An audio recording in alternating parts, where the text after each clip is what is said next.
Assalamualaikum warahmatullahi wabarakatuh. Perkenalkan kami dari kelompok 3 yang beranggotakan Robi Hidayat dan saya sendiri Detasari Aslina. Kemudian ada Muhammad Reza Kurniawan dan ada Rofif Ramadan Khairullah Sawijah dan yang terakhir ada Muhammad Rafiq. Kami dari jurusan Ilmu Komputer kelas D. Di sini kami akan menyampaikan hasil diskusi kami yang berjudul Tanda Baca. Kira-kira apa yang harus kita ketahui dari tanda baca? Nah, di sini kami telah mendiskusikan beberapa materi, yaitu sekilas tentang tanda baca, apa saja jenis-jenis dari tanda baca, fungsi dari setiap tanda baca, dan contoh dari penggunaan masing-masing tanda baca. Untuk materi pertama akan disampaikan oleh Robi Hidayat. Sekilas tentang tanda baca. Tanda baca adalah tanda yang dipakai dalam sistem ejaan. Kita sering mendengar orang Indonesia menggunakan kata-kata yang tidak baku atau menggunakan kata serapan yang salah dalam kegiatan resmi. Bahkan kalimat-kalimat tersebut memiliki penggunaan tanda baca yang salah, sehingga menimbulkan kesalahpahaman. Meskipun pemerintah Indonesia telah menetapkan aturan resmi tentang tata bahasa. Apa saja jenis-jenis tanda baca?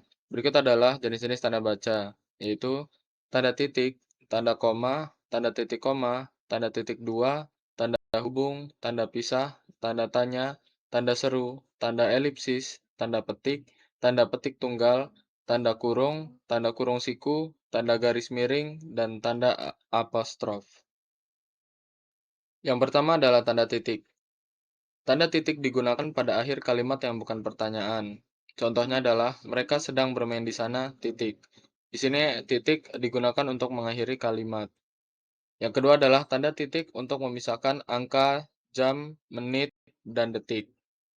Contohnya adalah waktu pukul 10.30 WIB, pukul 5.12.30, yang dibaca menjadi pukul 5:12 menit 30 detik. Di sini titik digunakan pada 10.30 dan 5.12.30. Di situ untuk memisahkan angka jam, menit, dan detik. Yang ketiga adalah tanda titik digunakan di belakang angka terakhir pada deret nomor perincian. Contohnya adalah 1.1 pendahuluan dan 2.1 bahasa. Di sini digunakan pada deret nomor perincian pada 1.1 dan 2.1. Yang terakhir adalah tanda titik digunakan di akhir singkatan nama orang. Contohnya adalah Ahmad S. Hendrawan. Di sini S titik, yaitu S-nya adalah singkatan dari nama orang. Kemudian saya, Detasari Aslina, akan menjelaskan materi berikutnya yaitu tanda koma. Tanda koma dipakai di antara unsur-unsur dalam suatu perincian atau pembilangan. Contohnya, telepon seluler, komputer, atau internet bukan barang mewah lagi, di mana tanda koma dipakai di antara telepon seluler, komputer, atau internet yang merupakan sebuah perincian. Yang kedua, tanda koma digunakan sebelum kata penghubung seperti tetapi, melainkan, dan sedangkan yang berada pada kalimat majemuk bertentangan. Contohnya, aku sangat suka melihat matahari terbit, daripada matahari tenggelam, di mana kalimat tersebut merupakan kalimat majemuk bertentangan. Yang ketiga, tanda koma digunakan untuk memisahkan anak kalimat yang mendahului induk kalimat. Contohnya, saya belum lelah, saya akan melanjutkannya. Dan yang terakhir, tanda koma digunakan sebelum atau sesudah kata seru. Contohnya, wah, keren sekali, di mana tanda koma dipakai pada kalimat wah, lalu dilanjutkan dengan kata seru, yaitu keren sekali. Lalu ada tanda titik koma, di mana tanda titik koma dapat digunakan sebagai pengganti kata hubung. Contohnya, saya suka makan pedas, adik saya tidak suka makan pedas. Di mana tanda titik koma digunakan pada saya suka makan pedas, titik koma, atau dapat digunakan sebagai pengganti kata hubung, misalnya dan. Jadi, saya suka makan pedas dan adik saya tidak suka makan pedas. Yang kedua, tanda titik koma digunakan pada bagian perincian yang berupa frasa verbal. Contohnya, ayah pergi ke pasar, titik koma, membeli sayuran, buah-buahan, dan bahan-bahan untuk memasak. Di mana tanda titik koma dipakai pada ayah pergi ke pasar, membeli sayuran, buah-buahan, dan bahan-bahan untuk memasak. yang merupakan frasa verbal. Kemudian, tanda titik koma digunakan untuk memisahkan bagian-bagian perincian dalam kalimat yang sudah menggunakan tanda koma. Contohnya, pada hari Minggu, kami pergi ke taman bersama keluarga dan teman-teman, bermain sepak bola, voli, dan frisbee, serta menikmati pemandangan. Yang dapat diambil kesimpulan bahwa bermain bola, voli, dan frisbee telah dilakukan bersama keluarga saat hari Minggu. Yang berikutnya yaitu tanda titik dua.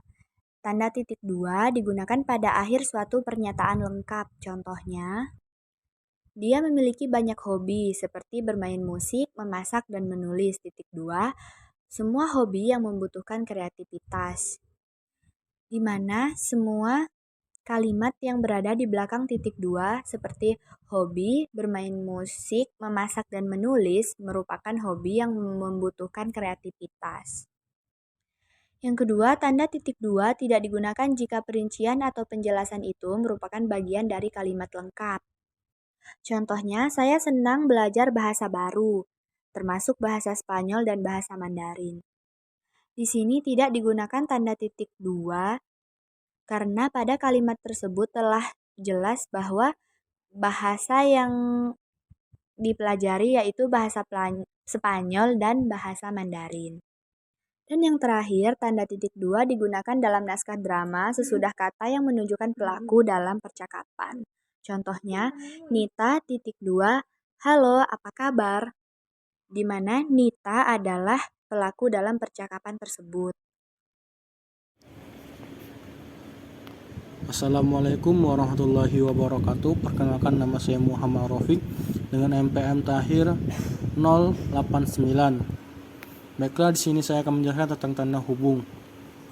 Tanda hubung digunakan untuk menyambung unsur bentuk ulang. Contohnya anak-anak, ibu-ibu, dan kanak-kanakan.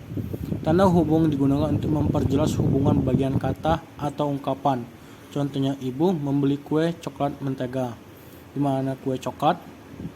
Dalam menjelaskan hubungan antara coklat dan mentega, antara kue coklat dengan mentega, diberikan tanda hubung.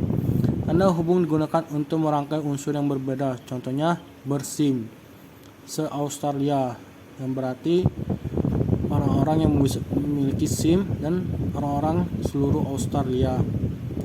Tanda hubung digunakan untuk menandai imbuhan atau bentuk terkait yang menjadi objek bahasan. Contohnya bentuk terikat anda, enda, atau nda. Terdapat pada kata seperti ayahanda, ibunda, pamanda. Tanda pisah digunakan untuk menggapai keterangan atau penjelasan. Ibu memasak makanan lezat, sayur, asam, rendang, dan sate, yang dimana untuk memberikan tanda pemisah antara lezat dengan sayur, jenis-jenis sayur seperti sayur, asam, rendang, dan sate. Digunakan untuk menggapai keterangan atau penjelasan yang merupakan bagian utama kalimat. Gerakan pengutamaan bahasa Indonesia dipisah dengan amat, sumpah pemuda, harus terus digelorakan, di mana kata pemisah merupakan keterangan penjelasan bagian kalimat utama pada kalimat tersebut. Digunakan di antara dua bilangan dalam tes matematika, nilai saya meningkat dari 70 sampai 80, di mana keterangan utamanya di antara 70 sampai dengan 80. Tanda tanya. Tanda tanya digunakan pada akhir setiap kalimat tanya. Kalimat tanya dengan kata apa, mengapa, siapa, dan kapan, di mana, bagaimana, sebenarnya apa, dan lain-lain. Bagaimana caranya, apa pendapat Anda tentang mekanik pesawat terbang? Seperti itulah dan contoh dari tanya. Sekian, saya kembalikan pada teman saya selanjutnya.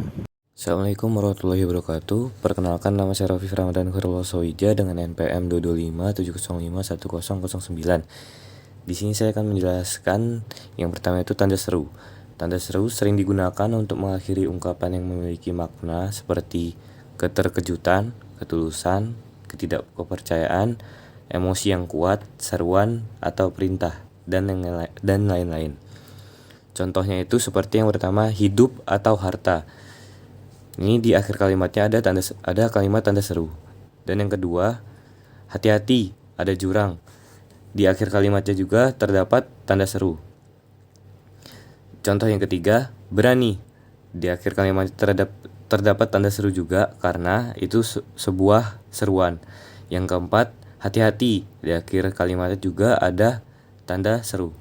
Yang kedua, saya akan menjelaskan tanda elipsis atau titik tiga. Elipsis biasanya digunakan untuk menunjukkan bahwa bagian dari kalimat atau kutipan telah sengaja dihilangkan. Contohnya seperti kemiskinan yang tinggi, titik-titik, mempengaruhi kriminalitas. Dan contoh yang lain yaitu dalam Undang-Undang Dasar 1945 disebutkan bahwa bahasa negara adalah titik-titik. Yang ketiga, tanda petik. Tanda petik digunakan untuk mengapit petikan langsung yang berasal dari pembicaraan, naskah, atau bahan tertulis lain. Contohnya itu seperti Selamat Hari Raya, perihal dalam melontarkan ucapan selamat. Kalimat Selamat Hari Raya itu diberi tanda petik. Dan yang contoh kedua, tanda petik digunakan untuk menyatukan kutipan atau kalimat yang berupa puisi. Contohnya, naskah proklamasi yang terdapat pada pembukaan pidato proklamasi. Kalimat proklamasi di awal dan di akhir itu diapit oleh tanda petik. Yang kedua, tanda petik tunggal. Tanda petik tunggal melampirkan klausa yang terdapat di dalam klausa lain, sehingga tidak terjadi kerancuan bentuk kalimat. Contohnya itu seperti, hei, kamu ingat pernah dituliskan setiap ujian yang kita hadapi pasti ada hikmah di dalamnya. Ini kenapa memakai tanda petik tunggal? Karena sudah ada tanda petik dua di sebelumnya, yaitu hei, kau ingat pernah dituliskan, supaya tidak terjadi kerancuan. Terus yang kedua, memberikan penjelasan lebih lanjut dari suatu frasa. Contohnya itu retina, atau ya artinya dinding mata sebelah kanan. Dinding mata sebelah kanan itu diapit oleh tanda petik tunggal. Contoh yang kedua itu suka mencuri, artinya panjang tangan. Di kalimat panjang tangan ini diberi tanda petik tunggal. Selanjutnya tanda kurung. Tanda kurung ini digunakan untuk mengapit keterangan tambahan. Contohnya seperti Robi pernah magang di salah satu LSM, Lembaga Swadaya Masyarakat Kota Jakarta. Lembaga Swadaya Masyarakat itu diapit oleh tanda kurung karena untuk menjelaskan kembali keterangan tambahan dari kata LSM. Fungsi kedua yaitu mengapit keterangan atau penjelasan yang bukan merupakan pokok pembahasan. Contohnya, kini Pak Johan tinggal di Bandung, kota yang berjuluk Paris Van Java. Kota yang berjuluk Paris Van Java diapit oleh tanda petik karena untuk menjelaskan kata Bandung tadi. Fungsi ketiga yaitu tanda kurung muncul pada berisi huruf atau kata yang dapat dihilangkan dari kalimat. Contohnya, Rafiq berasal dari kota Yogyakarta. Kota dari kalimat tersebut diapit oleh tanda petik. Fungsi yang keempat yaitu berisi huruf atau angka yang mendefinisikan keperluan data. Contohnya itu seperti jurusan yang berada di bawah Fakultas Ilmu Komunikasi adalah 1. Jurnalistik, 2. Public Relation, 3. Broadcasting, dan 4. Manajemen Komunikasi atau Menkom. Di sini dalam contoh tersebut angka 1, 2, 3, 4 diapit oleh tanda kurung karena itu merupakan huruf, dan mankom diapit oleh tanda kurung juga karena merupakan penjelasan kembali dari manajemen komunikasi atau mankom. Maaf jika ada salah-salah kata atau penjelasan saya kurang jelas. Saya akhiri. Wassalamualaikum warahmatullahi wabarakatuh. Saya Reza Kurniawan akan menjelaskan tentang tanda kurung siku. Tanda kurung siku untuk menambahkan huruf, kata, atau frasa sebagai koreksi atau tambahan pada kalimat dan informasi dalam tanda kurung ke kalimat penjelasan yang ada. Contohnya sang sapurba mendengar suara gemersik. Di sini ada tanda kurungnya. D. Menggunakan bahasa dalam karya ilmiah harus sesuai dengan kaidah bahasa Indonesia. Lalu tanda garis miring. Tanda garis miring yang digunakan dalam tulisan nomor surat, nomor pada alamat, dan penandaan masa 1 tahun yang terbagi dalam 2 tahun takwin. Tanda garis miring yang digunakan sebagai pengganti kata atau per dan setiap untuk mengoreksi atau memperkecil huruf.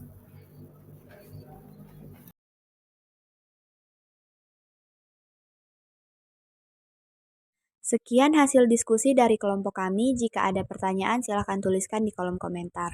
Kami ucapkan terima kasih. Wassalamualaikum warahmatullahi wabarakatuh.